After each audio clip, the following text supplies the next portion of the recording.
You. Yes, you. Come here. Come.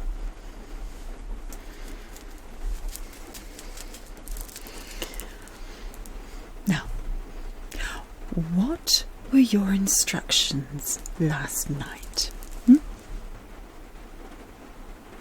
Yes, I did tell you to do that. And what else?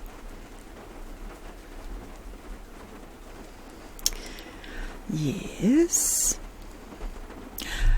Anything else?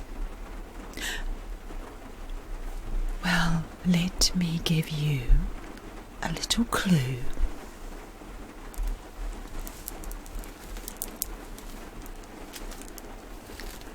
Remind you of anything? My head is itchy. Oh, it's coming back to you now, is it? Yes, I told you to remove the head lice from all of my wigs and to check them for eggs. Oh, you did? Then why am I scratching? Come, lean in. I could have you tortured and thrown in jail for this. Do you want to go to prison? No, I didn't think so. Now go and check my other wigs again, especially that dark one that has the positioning for the cone. I'd like to perfume myself and go to the palace tonight, if that's all right with you. I'm being sarcastic. Do it. Oh, honestly, things just have not been the same since he left. The house used to run like clockwork. He knew where everything was. He knew where every person was. Everybody knew what they were meant to do.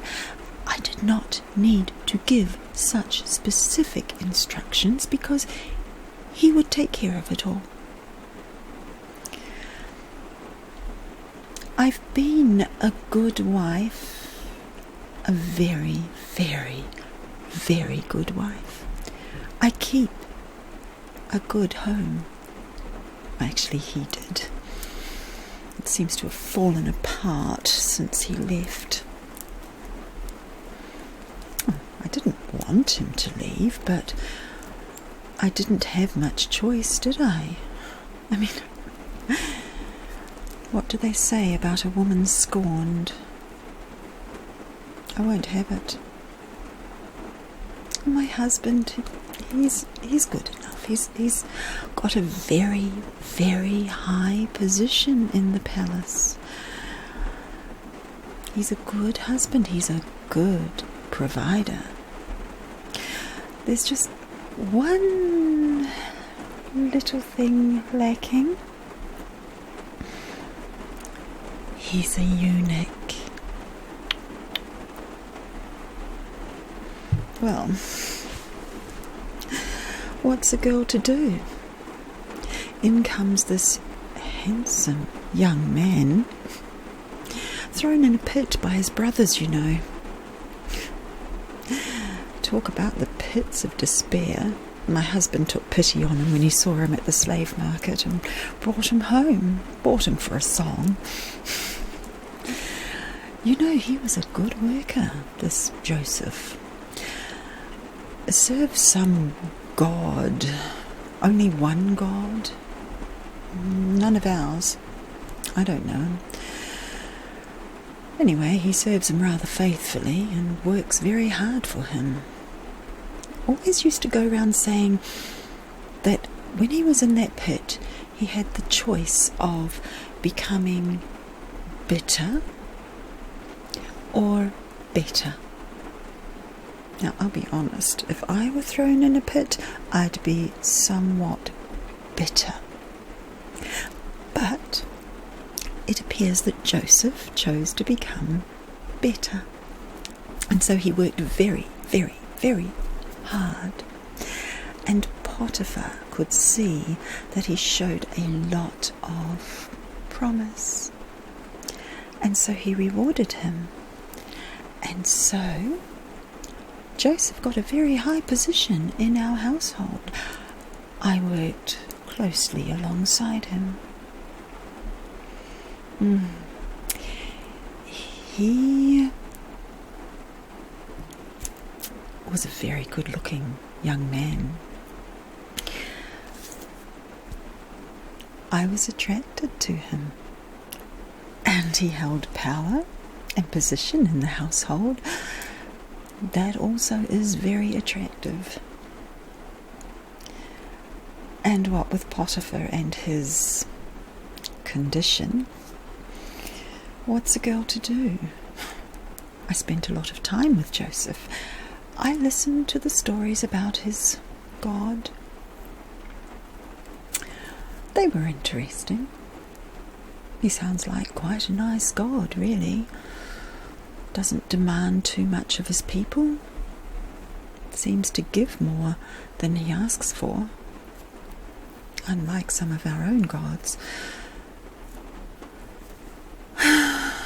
But Joseph seemed so preoccupied with this God of his that he didn't even pay me much attention.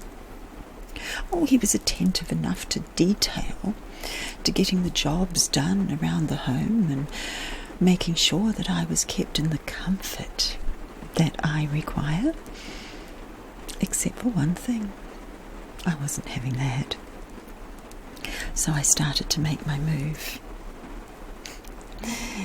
He declined each and every time. I'd grown so fond of him and so lonely, what with Potiphar being at the palace all the time and not being able to, well, eventually enough was enough. So I made myself ready. I wore my best clothes, my best wig, without the head lice, because that never happened when he was in charge. I got my cone, I lit it, and the perfumed wax dripped down the strands of my wig onto my skin, my clothing, and I was very, very fragrant. This time, I would have him. Joseph. Come here, Joseph. Joseph.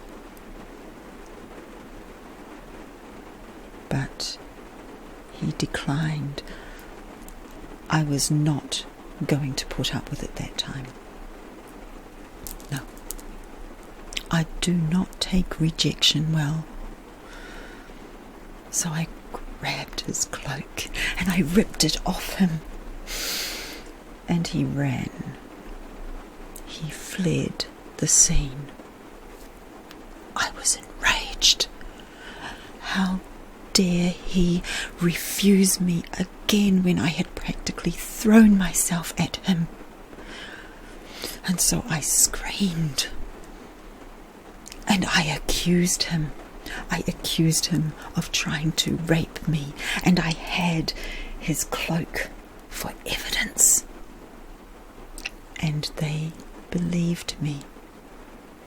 And my husband was angry. He had given me everything except what I wanted from him, and he had given Joseph the power and the authority over this household, everything except me. And so my husband became very jealous. he had Joseph arrested. He would not listen to Joseph's pleas of innocence. And I stood by and I gave Joseph a look. That will teach you, Joseph, for rejecting me. And he was taken away, and he was thrown into the palace dungeon. What's a girl to do when she's rejected? Yet I miss him. I miss hearing about his God. I miss hearing about how he chose to become better, not bitter. Things aren't quite the same without him. And so not only did I lose his company as a friend,